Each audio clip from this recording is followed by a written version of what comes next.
تو یہ ایک خاص طبقہ ہے جو ہندوستان کی آزادی سے پہلے سے یہ کام کرتا ہوا آ رہا ہے. یہ نہیں چاہتا کہ ہندوستان کے اندر ایسا ایک کانسٹیٹیوشن بنے, ایسا ایک کانسٹیٹیوشن پریکٹس میں آئے اور اس کے تحت لوگوں کو حقوق ملے. تو یہاں کے جو پچھڑے طبقات ہیں, جو دلت ہیں, جو پچھڑے دیگر سماج ہیں, جن پر یہ اپر کاسٹ کی جانب سے جو ظلم ہوتا ہے یا یہ جو فیسسٹ قوتوں کی جانب سے جو ظلم ہوتا ہے, اس سے بچنے کے لیے یہ لوگ جو تبدیلی مذہب کر رہے تھے, یعنی ایک سیف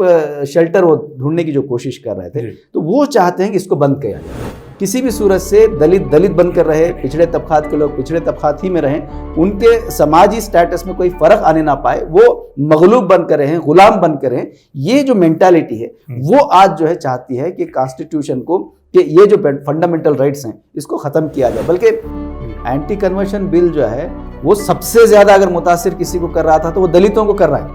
اس لیے کہ ان کو ایک راستہ کھلا ہوا تھا جانے کا, اس کو بند کرنے کی کوشش کی جا رہی تھی.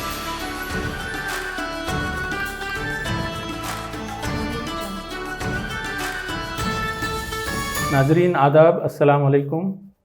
میں آپ کا میزبان محمد معاذ منیار البلاغ کے گفتگو پروگرام میں آپ تمام کا خیر مقدم کرتا ہوں. آج ہمارے درمیان جناب طاہر حسین صاحب, ریاستی صدر ویلفیئر پارٹی آف انڈیا, مہمان خصوصی کی حیثیت سے موجود ہیں. یوم جمہوریہ 73واں یوم جمہوریہ 73rd ریپبلک ڈے کے موقع پر آج ہم ہمارے مہمان خصوصی سے ہندوستان, ہندوستانی سماج, ہندوستانی دستور اور ہندوستانی جمہوریت کے سلسلے میں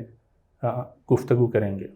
تو میں سب سے پہلے آپ کا اس پروگرام میں خیر مقدم کرتا ہوں. شکریہ. تو جناب طاہر صاحب, ہندوستانی جمہوریت, ہندوستان میں ہندوستانی جمہوریت کا یا ڈیموکریسی کا ہندوستان میں کیا مقام ہے, کیا اہمیت ہے؟ سب سے پہلے تو میری جانب سے میں تمام ناظرین کو یوم جمہوریہ کی مبارکباد پیش کرتا ہوں. جیسا کہ ہم سب جانتے ہیں, ہمارا ملک ہندوستان 15 اگست 1947 میں آزاد ہوا. آزادی کے بعد ہمارے ملک کا اپنا کوئی دستور نہیں تھا. یعنی ہم جو آزادی کے بعد جن لاز پر چل رہے تھے وہ 1935 کا ایکٹ تھا,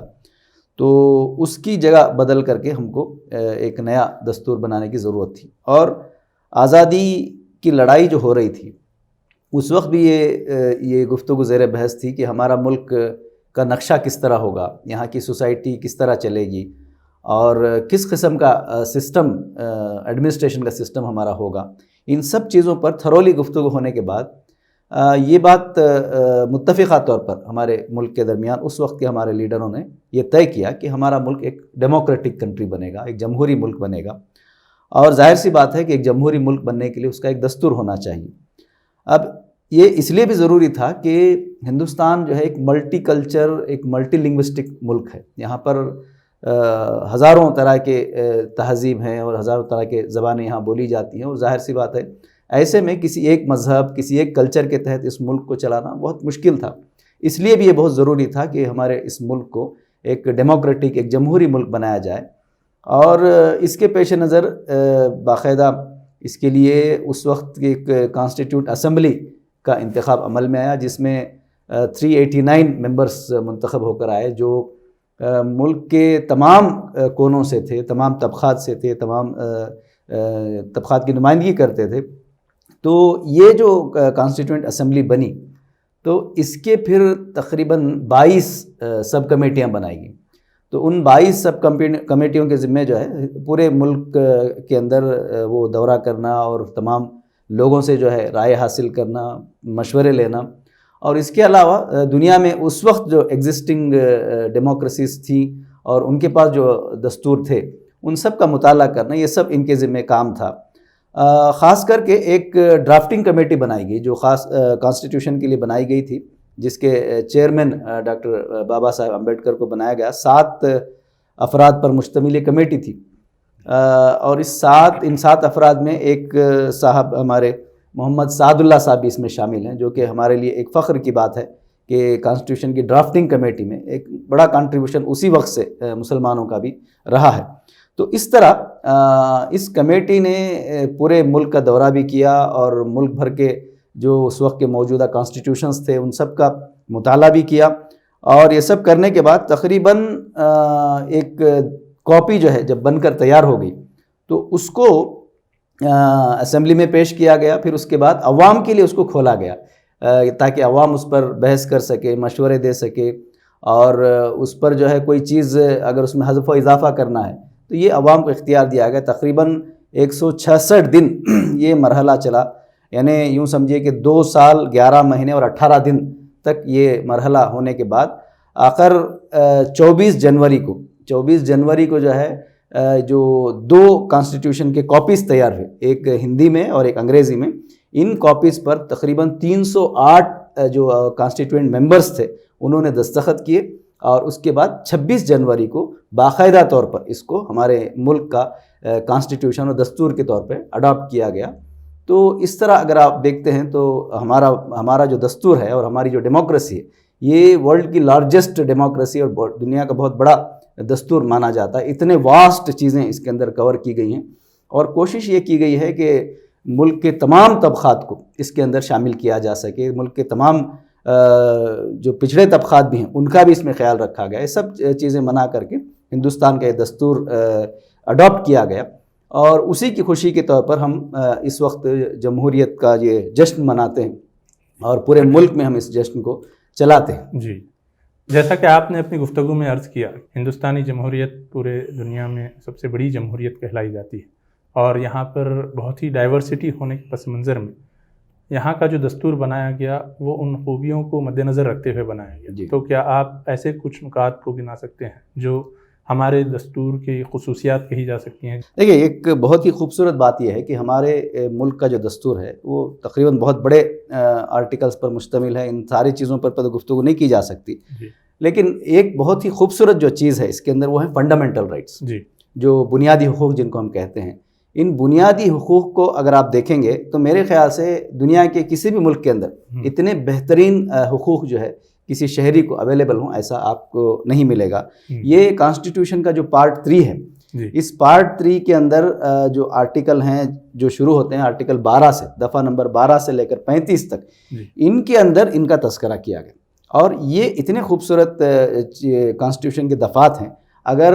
واقعی اس ملک کے جو ایڈمنسٹریشن کے لوگ ہیں، اس ملک کے جو پولیٹیشینس ہیں، اور اس ملک کے جو اس وقت حکومت کو جو چلانے والے لوگ، بیوروکریسی جو ہے، یہ اگر ان چیزوں کو اچھی طرح سمجھ لے تو یقین مانیے کہ اس ملک کے اندر کسی شہری کو کوئی تکلیف نہیں۔ جیسے آرٹیکل 14 سے لے کر 18 کی جو بات کی گئی ہے وہ رائٹ ٹو ایکویلٹی کی بات ہے، یعنی یہاں قانون کی نظر میں تمام برابر ہیں، چاہے وہ کسی بھی مذہب سے تعلق رکھتا ہو، وہ کسی بھی جینڈر سے تعلق رکھتا ہو، یا اس کا سماج کے اندر کوئی بھی پوزیشن کیوں نہ ہو، لیکن قانون کی نگاہ میں وہ برابر ہے، ایکول ہے، اس کو کسی بھی طرح سے اس کو ڈینائی نہیں کر سکتے، کوئی حقوق جو ہے اس کی آپ اس ملک کا دستور جو ہے اس کو ڈینائی نہیں کر سکتا۔ دوسرا آپ دیکھیں گے کہ دفعہ نمبر 19 سے لے کر 22 تک جو ہے یہاں آزادی دی گئی ہے، freedom of speech, freedom of expression اور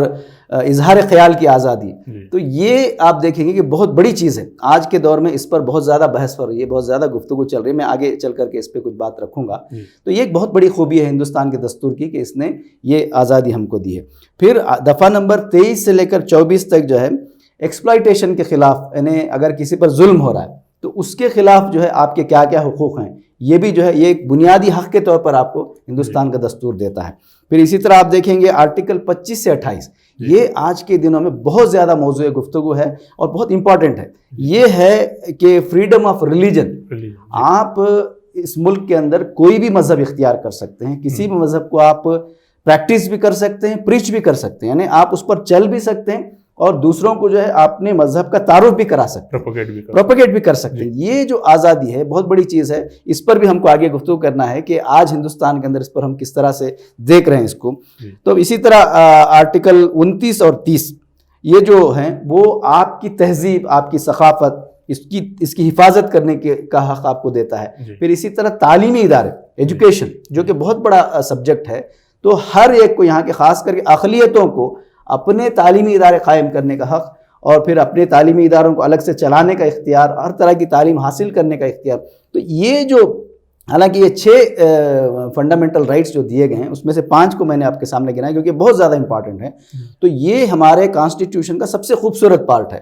جو کہ دنیا کے کسی اور دستور میں آپ کو اس طرح سے اویلیبل نہیں ہے. تو یہ آپ یوں سمجھیے کہ ایک طرح سے جسٹ ہے پورے کانسٹیٹیوشن کا. جیسا کہ آپ نے بہت ہی اہم خصوصیات دستور کی بتائی ہے،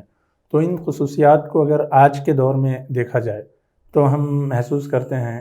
کہ یہ فنڈامنٹل جو رائٹس ہیں ان کو جو ہے لوگوں کو ڈینائی کیا جا رہا ہے، کہ کہیں نہ کہیں یا تو بیوروکریٹک لیول پہ یا گورنمنٹ لیول پہ یا کسی اور سطح پر یا فضائی طاقتوں کی طرف سے اس کو کرٹیل کرنے کی کوشش کی جاتی ہے. تو اس سلسلے میں آپ کا کیا کہنا ہے؟ دیکھیے، یہ جو کانسٹیٹیوشن بنایا گیا خاص کر کے ڈاکٹر بابا صاحب امبیڈکر اور وہ جو ڈرافٹنگ کمیٹی تھی ان لوگوں کا اصل منشا یہ تھا کہ اس ملک کے جو سب سے کمزور ترین جو شہری ہوگا اس کو بھی جو ہے اس ملک کے اندر تمام حقوق مل سکیں، اور اسی لیے یہ فنڈامنٹل رائٹس کا جو چیپٹر ہے اس میں شامل کیا گیا. تو آج اصل جو چیز ہم دیکھ رہے ہیں کہ ان بنیادی حقوق کو اختیار کرنے سے یا ان کو حاصل کرنے سے جو روکنے کی بات آپ دیکھتے ہیں، تو یہ ایک خاص طبقہ ہے جو ہندوستان کی آزادی سے پہلے سے یہ کام کرتا ہوا آ رہا ہے. یہ نہیں چاہتا کہ ہندوستان کے اندر ایسا ایک کانسٹیٹیوشن بنے، ایسا ایک کانسٹیٹیوشن پریکٹس میں آئے اور اس کے تحت لوگوں کو حقوق ملے. یہ ایک فضائی قوت ہے، ایک فضائی گروہ ہے جو پہلے سے یہ چاہ رہا تھا، جس کا آزادی کی اس جدوجہد میں بھی کوئی رول نہیں ہے. آپ دیکھیں گے تاریخ اٹھا کر کے کہ انڈین فریڈم سٹرگل جو چلا ہے اس میں بھی ان کا کوئی رول نہیں ہے، بلکہ یہ اس وقت سے یہ چاہتے تھے انگریزوں کے ساتھ مل کر کے کہ اس ملک کے اندر طبقات کی بنیاد پر، کیسٹ کی بنیاد کا جو سسٹم ہے وہ ایز اٹ از باقی رہے اور یہ حقوق جو ہے ان تمام کو نہ ملے. وہ گروہ کنٹینیوسلی آج بھی یہ چاہتا ہے. آج جو ہم دیکھتے ہیں کہ یہ ڈینائی کرنے کی بات ہے، حقوق کو کٹل کرنے کی جو بات ہے، اور اس کو جو ہے نئے نئے انداز میں، یعنی اب جیسے آپ دیکھیے حال ہی میں ایک بہت بڑا ہمارے پاس وہ چلا احتجاج چلا تھا شہریت کو لے کر کہ اب آپ کی سٹیزنشپ کوشچن کی جائے گی، آپ کی شہریت پر سوال اٹھایا جائے گا. اور اس میں جو یہ کہا گیا کہ مسلمان کو چھوڑ کر کے باقی تمام جو مائنارٹیز ہیں وہ جو باہر بیرونی ملکوں میں رہتے ہیں ان کو جو ہے آپ یہاں سٹیزن شپ دیں گے. یعنی یہ اگین جو ہے فنڈامنٹل جو بنیادی حق ہے کہ آپ کسی کو ذات کی بنیاد پر، مذہب کی بنیاد پر ڈسکریمنیٹ نہیں کریں گے، اس کا وائلیشن ہے. تو اس پر ایک چرچا چلی اور اس کے پیچھے جیسا کہ میں نے کہا یہی وہ ذہنیت ہے جو مسلسل کام کر رہی. ابھی ہماری ریاست کی اگر ہم بات کرتے ہیں تو ریاست میں ہم نے دیکھا کہ یہ کنورژن بل لانے کی بات کی جا رہی ہے. اینٹی کنورژن اس کو کہا جا رہا ہے، بلکہ اس کو right to save the religious freedom کے نام سے اس کو لانے کی کوشش کی جا رہی ہے. لیکن اس میں بھی آپ دیکھیں گے کہ یہ جو آرٹیکل 25 ہے کانسٹیٹیوشن کا تو اس کے بالکل خلاف ہے. یعنی آپ یہاں ایک طرف کانسٹیٹیوشن میں یہ بات کہہ رہے ہیں کہ آپ کو کسی بھی مذہب کو پریکٹس کرنے کی بھی آزادی ہے، کسی بھی مذہب پر چلنے اس کو پروپیگیٹ کرنے کی بھی آزادی ہے، اور یہاں آپ اس کو جو ہے اگین اس قانون کے ذریعے سے اس حق کو روکنے کی کوشش کر رہے ہیں. اور یہ اس کے پیچھے منشا اسی طاقت کا یہ ہے کہ اگر یہ پروپیگیشن کا، اگر یہ پریچ کرنے کا، اگر اس کو پریکٹس کرنے کا موقع دیا جائے تو یہاں کے جو پچھڑے طبقات ہیں، جو دلت ہیں، جو پچھڑے دیگر سماج ہیں، جن پر یہ اپر کاسٹ کی جانب سے جو ظلم ہوتا ہے یا یہ جو فیسسٹ قوتوں کی جانب سے جو ظلم ہوتا ہے اس سے بچنے کے لیے یہ لوگ جو تبدیلی مذہب کر رہے تھے، یعنی ایک سیف شیلٹر وہ ڈھونڈنے کی جو کوشش کر رہے تھے، تو وہ چاہتے ہیں کہ اس کو بند کیا جائے. کسی بھی صورت سے دلت بن کر رہے، پچھڑے طبقات کے لوگ پچھڑے طبقات ہی میں رہیں، ان کے سماجی سٹیٹس میں کوئی فرق آنے نہ پائے، وہ مغلوب بن کر رہیں، غلام بن کر رہیں. یہ جو مینٹالٹی ہے وہ آج جو ہے چاہتی ہے کہ کانسٹیٹیوشن کو، کہ یہ جو فنڈامنٹل رائٹس ہیں اس کو ختم کیا جائے. بلکہ اگر دیکھا جائے تو ان فیسسٹ قوتوں کو آج جو ہے یہ جو کانسٹیٹیوشن ہے، یہ جو ہمارا دستور ہے، یہ ان کے لیے بہت بڑا ہرڈل بنا ہوا ہے کیونکہ ان کا ایک الگ ایجنڈا ہے. تو آپ نے آخر میں جو ایک اہم بات کہی کہ دستور یا کانسٹیٹیوشن انڈیا کا جو وہ ان فضائی طاقتوں کے لیے ایک بہت بڑا ہرڈل ثابت ہو رہا ہے ان کے اپنے ایجنڈے کو امپلیمنٹ کرنے کے لیے یا پھر ان کے اپنے ایجنڈے کو لاگو کرنے کے لیے.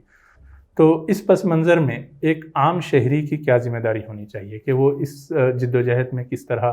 یہ ہندوستانی جمہوریت کو سیف گارڈ کرنے، اس کو بچانے، یا پھر ہندوستانی دستور کی بقا کے لیے، اس کی حفاظت کے لیے کیا اقدامات کرے؟ دیکھیے، ایک اہم چیز اس گفتگو کے دوران ہم کو یہ بھی سمجھنا ہے کہ 42واں جو امینڈمنٹ ہے کانسٹیٹیوشن کا، دستور کے اندر جو امینڈمنٹ کیا گیا، اس نے اس اسٹیٹ کو یعنی ہمارے جو اس ملک کو بھارت کو ایک سیکولر اسٹیٹ ڈکلیئر کیا اور اس میں یہ بات اس نے واضح کر دی کہ ہمارا جو یہ ملک ہوگا اس کا اپنا کوئی مذہب نہیں ہوگا، ایک سیکولر اسٹیٹ ہوگا، سب اپنے اپنے مذہب پر چلیں گے۔ لیکن آج ہم دیکھ رہے ہیں کہ یہاں اسی چیز کو سامنے لا کر کے کہ مذہب کی بنیاد پر آپ کو ڈیفرینشیٹ کیا جا رہا ہے، کہیں نماز پڑھنے سے آپ کو روکا جا رہا ہے، کہیں ٹوپی پہننے سے آپ کو روکا جا رہا ہے، کہیں پردہ کرنے سے آپ کو روکا جا رہا ہے، تو اس طرح الگ الگ طریقے سے آپ کو روکنے کی کوشش کی جا رہی ہے۔ تو یہ ساری چیزیں جو ہو رہی ہیں، جیسا کہ میں نے کہا کہ ایک مٹھی بھر فیسسٹ طاقتیں ہیں جو اس چیز کو روکنا چاہتی ہیں، جو اس دستور کے ان دفعات کے تحت جو حقوق دیے گئے ان کو ختم کرنا چاہتے ہیں۔ لیکن ایک میجورٹی ہے، ایک بڑا طبقہ ایسا ہے جو خاموش بیٹھا ہوا ہے، جو یہ ساری چیزوں کو ایک تماشے کی طرح دیکھ رہا ہے۔ ان کو یہ سمجھنے کی ضرورت ہے کہ یہ جو آگ لگی ہے یہ ہمارے گھروں تک بھی پہنچے گی۔ یعنی اگر اس ملک کے اندر جمہوریت کو ختم کیا گیا، یعنی وائس ورسا ہے، اگر کانسٹیٹیوشن ختم ہوتا ہے تو ظاہر سی بات ہے جمہوریت ختم ہو جائے گی، اور اگر اس ملک کے اندر جمہوریت کو ختم کیا گیا تو اس ملک کے اندر پھر وہ تباہی مچے گی جس کی لپیٹ میں تمام لوگ آئیں۔ یعنی آج یہ دور بیٹھ کر کے جو محسوس کرتے ہیں کہ اس سے ہمارا کوئی لینا دینا نہیں ہے، اس سے ہم کو کوئی افیکٹ ہونے والا نہیں ہے، خاص کر کے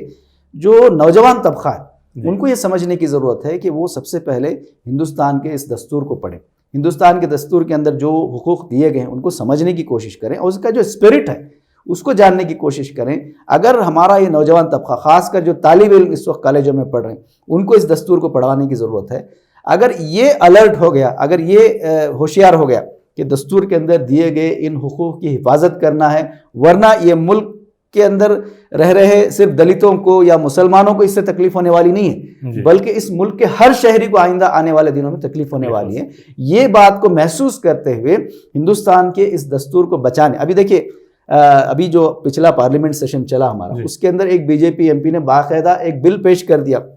کہ ہم ورڈ جو سیکولر ہے اس کو ہٹانا چاہتے ہیں۔ یعنی یہ سازشیں شروع ہو چکی ہیں اور یہ چاہتے ہیں کہ کانسٹیٹیوشن ختم ہو جائے، یہاں تک کہ کانسٹیٹیوشن کی کاپی کو جلانے کی کا کام بھی جو ہے خود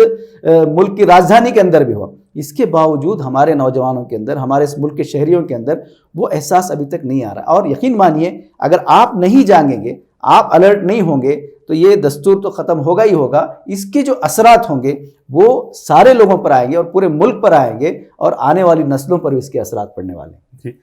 تو جیسا کہ آپ نے کہا کہ نوجوانوں کو اس وقت موجودہ صورتحال میں اپنا رول پلے کرنے کی ضرورت ہے، اور سچویشن پر وہ اس موجودہ سچویشن پہ اپنے آپ کو اپنا کنٹریبیوشن جو دینا ہے ملک کی بقا کے لیے، ملک کی حفاظت کے لیے، وہ رول پلے کرنے کی بات ہے۔ جیسا کہ پچھلے 2-3 سال میں ہم دیکھیں گے کہ جیسا سٹیزن شپ امینڈمنٹ ایکٹ آیا تھا، اس کے خلاف ایک ہنگامہ کھڑا ہوا، مختلف مقامات پہ احتجاج ہوئے، تو اس میں اکثریت مسلم طبقات کی تھی، اس میں خواتین بھی شامل تھے، نوجوان بھی شامل تھے۔ اس کے بعد فارمرز کے خلاف جو 3 قانون لائے گئے جو کالے قانون کہے جاتے ہیں، جس کو بعد میں گورنمنٹ نے پریشر کے بعد ریپیل کیا، تو ان قوانین کے پس منظر میں بھی کسانوں کی جانب سے جو پرجوش احتجاج ہوا، جس کی بنیاد پر وہ لوگ قوانین کو واپس لیے، تو کہیں نہ کہیں ہم یہ دیکھتے ہیں کہ جو طبقات متاثر ہو رہے ہیں وہ طبقات کھڑے ہو رہے ہیں، لیکن جو ابھی تک متاثر نہیں ہوئے ہیں وہ آہستہ آہستہ شاید آنے والے دنوں میں جب ان پر کچھ افیکٹ ہوگا تو اس وقت کھڑے ہوں گے، یا پھر اس سے پہلے اگر وہ اس سلسلے میں کوشش کریں گے تو وہ ان کے لیے زیادہ بہتر رہے گا۔ تو اس سلسلے میں جی، یہ بالکل صحیح بات آپ نے کہی کہ جس کو زیادہ تکلیف پہنچ رہی وہی اٹھ کھڑا ہو رہا ہے، اور ایسا نہیں ہے کہ اگر ابھی حال ہی میں اگر کرناٹک کی ہی بات لی جائے، یہ جو اینٹی کنورشن بل لایا گیا اور اس پر گفتگو کی بات آئی تو یہاں کا کرسچن طبقہ کھڑا ہوا،